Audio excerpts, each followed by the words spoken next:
तहसीन भाई ने आज ये बोला है कि मुसलमानों को यूसीसी से कोई प्रॉब्लम नहीं है। क्या आप ये बोलते हैं कि मुसलमानों को यूसीसी से कोई प्रॉब्लम नहीं? के जरिए उससे तो प्रॉब्लम है। हम तो वो हैं जिसने पहली मस्जिद खुलवाई केरला में। हम किसी धर्म नहीं, को हम लोग मतलब नहीं करते। हम लोग मतलब कौन है? हिंदू। हम लोग मतलब कौन है? तो आपको हम क्या नजर आ रहे हैं? आप हिंदू, हम हिंदू नहीं। गवर्नमेंट भी गलत, तुषार भी गलत, मोदी जी भी गलत, सब गलत। आप सही हैं। आप बताइए, क्रिमिनल लॉ अगर सेकुलर है तो क्या इसका मतलब सिविल लॉ कम्युनल है? मेरा टेक है कि पर्सनल लॉज इस मुल्क में होना चाहिए, सिविल उसके अंदर। ये मेरा including Hindu tax based undivided family. मैं पर्सनल लॉज को डिफेंड करता हूं, और जो भी रिकमेंड करने आप पर्सनल लॉज में करो। और मैरिज, हे भारत के राम जगों में तुम्हें जगाने आया हूँ, साधर्मों का धर्म एक बलिदान बताने आया हूँ। जय श्री राम। नमस्कार दोस्तों, कैसे हैं आप सब लोग? भाई एक बात तो तय है, जिस डिबेट में रिजवान अहमद बैठे हों उस डिबेट में हंसी मजाक, नोक झोंक और रोस्टिंग ना हो, ये तो संभव ही नहीं है। मुद्दा था असम के मुख्यमंत्री हेमंत बिश्व शर्मा ने 2 घंटे का ब्रेक जो नवाज के लिए दिया जाता था, अब उस पर पूर्णतः ब्रेक लगा दिया। भाई जहां अदर समुदाय जैसे कि हिंदू, सिख, बौद्ध, जैन और अदर समुदाय के लिए कोई ब्रेक नहीं है, वहां किसी एक विशेष समुदाय को विशेष दर्जा क्यों दिया जाता है? मुद्दा उसी पे था जो बहुत ही मजेदार था। आप भी एंजॉय कीजिए। जय श्री राम। पहला सवाल मैं अनुराग भदौरिया जी आपसे पूछूंगी, ये मुसलमानों को टारगेट करना कैसे हो गया? अगर जुम्मे की नमाज के 2 घंटे ना मिले तो बाकी किसी धर्म वालों को भी तो नहीं मिलते, और लेजिस्लेचर तो असेंबली के अंदर सेक्युलरिज्म होना चाहिए, धर्म बीच में आना नहीं चाहिए लॉ मेकर्स के बीच में। तो भैया दिक्कत क्या है? दिक्कत यह है कि आजकल बीजेपी के अंदर में नेताओं में कंपटीशन चल रहा है। एक तरफ उत्तर प्रदेश के मुख्यमंत्री जी हैं, वो कहेंगे बटोगे तो कटोगे, लाल टोपी से भी उनको नफरत होने लगी है। इसी तरह से उधर हेमंत बिश्व शर्मा है, उनको लगता है योगी जी ने ऐसा कहा तो हमें भी कुछ ऐसा करना है जिससे कि माहौल समाज के अंदर में ऐसा बना रहे, धर्म की राजनीति पे जोर दिया जाए। और वो चीफ मिनिस्टर को अपना विकास करना है, उनको अपनी ये सब बातें बोल के हाईलाइट होना है, जिससे हाईलाइट हो जाए। हम लोग डिबेट कर रहे हैं ना, नाविका जी कर रही ना, यही तो चाहते थे, और उसमें डिबेट हो भी रही है। और उसमें अभी देखो बीजेपी वाले उसमें आप आ भी रहे हैं, उस डिबेट में आप आ भी रहे हैं, मैं डिबेट कर भी रही हूँ, वो कराना भी चाह रहे हैं, सब कुछ आपको पता चल रहा है। आप कह रहे हैं कि संविधान को बचाना है, तो अजय आलोक जी, संविधान तो सेक्युलर है और बहुत से ऐसे राज्य हैं जहां असेंबली में ये छुट्टी नहीं मिलती। वो क्या राज्य जो है वहां पर मुस्लिम क्या लोग जो है वो चोला उठाकर बगावत का खड़े हो गए? नहीं, वहां ठीक है। तो सब जगह यूनिफॉर्म होना चाहिए, लेकिन दिक्कत किस बात की है इनको? ये कंपटीशन तो नहीं है हिमंता जी और योगी जी के बीच का, जिस पर इशारा कर रहे हैं अनुराग जी? कंपटीशन इशारा नहीं कर रहे नाविका जी, कंपटीशन चल रहा है कौन बड़ा नेता बन जाए। लेकिन भैया आप लोग अपनी राजनीति करो, लेकिन देश को तो कम से कम संविधान को तो मान के चलो। अपनी राजनीति चमकाने के चक्कर में समाज के तोड़ना खिलाफ कैसे अजय आलोक जी? नहीं, मुझे हरा कुर्ता बस ये बता दें, संविधान में कहां लिखा हुआ है कि जुम्मे के दिन नमाज के लिए 2 घंटे की छुट्टी होनी चाहिए? कहां लिखा हुआ है? जवाब दो। नहीं लिखवाना हुआ है। आप लिखवाना चाहते हैं तो आपके 4 मुस्लिम सांसद हैं, कांग्रेस के 9 मुस्लिम सांसद हैं, 5 टीएमसी के सांसद हैं, पार्लियामेंट में प्राइवेट मेंबर बिल ले आइए, हो जाए चर्चा कि आप लोग चाहते हैं कि जुम्मे के दिन 2 घंटे की छुट्टी हो। इसको संवैधानिक बना दीजिए अनुराग जी। जवाब दूंगा। मजाक बना रखा है क्या आप लोगों ने? देश का प्रोप्राइटरी है। कभी कहेंगे संविधान से देश चलेगा, संविधान से देश चलेगा। संविधान में लिखा कहां हुआ है? वो कह रहे हैं पॉलीगैमी खत्म करेंगे, बहुविवाह खत्म करेंगे, तो उसमें आपको दिक्कत है। क्यों? मुसलमानों को अलाउड होनी चाहिए क्या 2-3 शादी करना? आप समर्थक हैं इसके? अभी दूंगा मैं। क्या बोला तूने? अभी दूंगा मैं। नहीं दूंगा ही भी नहीं दूंगा, बीजेपी की तरफ थोड़ी भाग जाऊंगा। कैसी अपमानजनक बातें कर रहा है लड़का, ये अश्लील है ये लोंडा। योगी जी ने कहा बटोगे तो कटोगे, वो किसके लिए कहा? आपके लिए कहा था। किसके लिए कहा? आप तो यूनाइटेड हो ना। आप ही बता दो। आप तो यूनाइटेड हो, आप कहां बट रहे हो?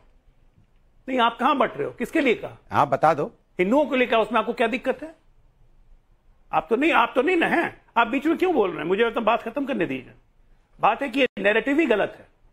नमाज के लिए किसी को नहीं रोका गया है, नमाज की सब इज्जत करते हैं इस हिंदुस्तान में। अरे नमाज, हम तो वो हैं जिसने पहली मस्जिद खुलवाई केरला में, हिंदू राजा ने खुलवाई थी, जब बाहर से आए थे पहली मस्जिद बनवाई थी केरला में।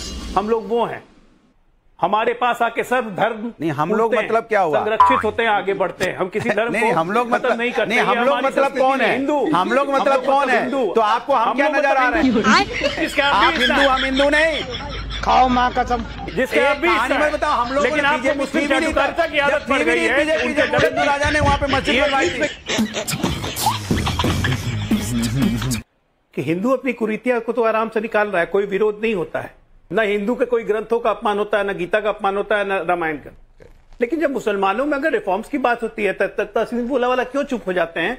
जब कोई मुसलमान मौलाना बोलता है हमारे मदरसों में मत घुसिए, अगर कोई मदरसा उत्तर प्रदेश में नकली नोट छापने की मशीन चलाता हो और पकड़ा जाए तो उसको ढाना नहीं चाहिए, बुलडोजर नहीं चलाना चाहिए उस पर। मदरसे का जवाब दो जी। नकली नोट कहीं पर भी छपे, हाँ। वो क्रिमिनल एक्ट, बिल्कुल है। क्रिमिनल एक्ट हमारे देश में 1947 से सेक्युलर है। हाँ। हम सिविल एक्ट की बात करें, ये इसे कंफ्यूज करते हैं। बिल्कुल। ये इसमें सिविल क्या क्रिमिनल एक्ट में क्या अगर किसी ने रेप किया या किसी ने मर्डर किया, क्या क्रिमिनलिटी रिलीजन देखते छोड़ा जाता? 1947 से छोड़ा गया। नाविका जी आप रिस्पेक्ट करें, ये क्रिमिनल एक्ट में सिविल एक्ट को क्यों मिक्स करते हैं? अभी तहसीन भाई ने बोला, माशाल्लाह बड़े खूबसूरत लग रहे हैं, कलावा बांध के आए हैं, कि भैया कोई प्रॉब्लम नहीं है, आ जाए, सबके लिए आ जाए।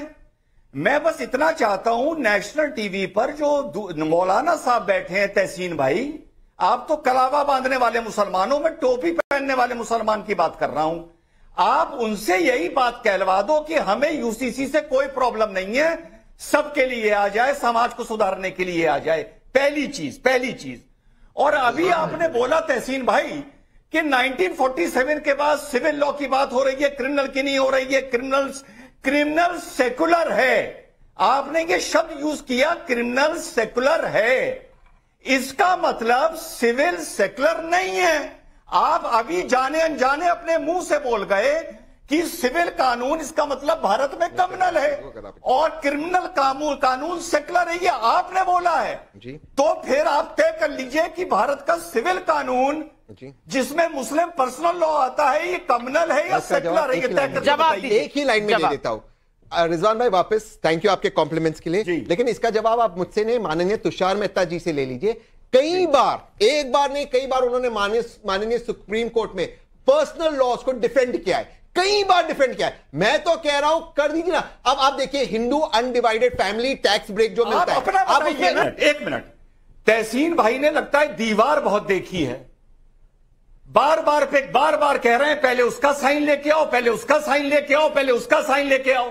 अरे यार तहसीन, तुम तो साइन करो ना, मैं तो कह रहा हूं बार के साइन आते रहेंगे। पहली चीज, अभी मैंने आपसे एक सवाल पूछा एज अ कमेंटेटर, आपने तुषार मेहता पे ले जाके थोप दिया। गवर्नमेंट भी गलत, तुषार भी गलत, मोदी जी भी गलत, सब गलत, आप सही हैं। आप बताइए, क्रिमिनल लॉ अगर सेकुलर है तो क्या इसका मतलब सिविल लॉ क्रिमिनल है? देश के सामने आप अपना जवाब दीजिए ना, जवाब दीजिए। आप इधर उधर की छोड़िए, आपका क्या टेक है? मेरा टेक है कि पर्सनल लॉज इस मुल्क में होना चाहिए सिविल, उसके अंदर, ये मेरा टेक है। मैं पर्सनल लॉज को डिफेंड करता हूं, including Hindu tax break for undivided family. मैं पर्सनल लॉज को डिफेंड करता हूं, और जो भी डिफेंड करने आप पर्सनल लॉज में करो। और मैरिज, डिवोर्स एंड इनहेरिटेंस के लिए स्पेशल मैरिज एक्ट है, जिसमें मेरी शादी हुई है, स्पेशल मैरिज एक्ट है, उसमें एक कानून है पूरे देश में, उसमें गलत क्या है? कमाल है। हिंदू सिख बौद्ध जैन सब एक लॉ में आए, लेकिन रिफॉर्म्स के पक्ष। जी मुफ्ती साहब देखिए जिस तरह से रिजवान भाई ने कहा कि टोपी वाले और कलावा वाले मुसलमान, मेरा मानना यह है कि हमारा मजहब हर शख्स को आजादी देता है। हमारे मजहब ने जो अहकाम जारी किए हैं उसको जो मानना है वो माने, जो नहीं मानना वो ना माने। रिजवान भाई नहीं मान रहे वो ना माने, हम मान रहे तो हमें आप मानने दें, हमें उसकी आजादी है और वो आजादी हमें देश के संविधान ने आजादी दी। मौलाना साहब, मैं आप मेरी बात समझे नहीं जो मैं तहसीन भाई को बोल रहा था। चलिए तहसीन भाई को 2 मिनट के लिए छोड़ते हैं। तहसीन भाई ने आज ये बोला है कि मुसलमानों को यूसीसी से कोई प्रॉब्लम नहीं है। क्या आप भी ये बोलते हैं कि मुसलमानों को यूसीसी से कोई प्रॉब्लम नहीं है? आप दोनों तय करके बता दीजिए आपस में। देखिए रिजवान भाई, जिस तरह से यूसीसी को पेश किया गया मीडिया के जरिए, आप लोगों के जरिए, उससे तो प्रॉब्लम है।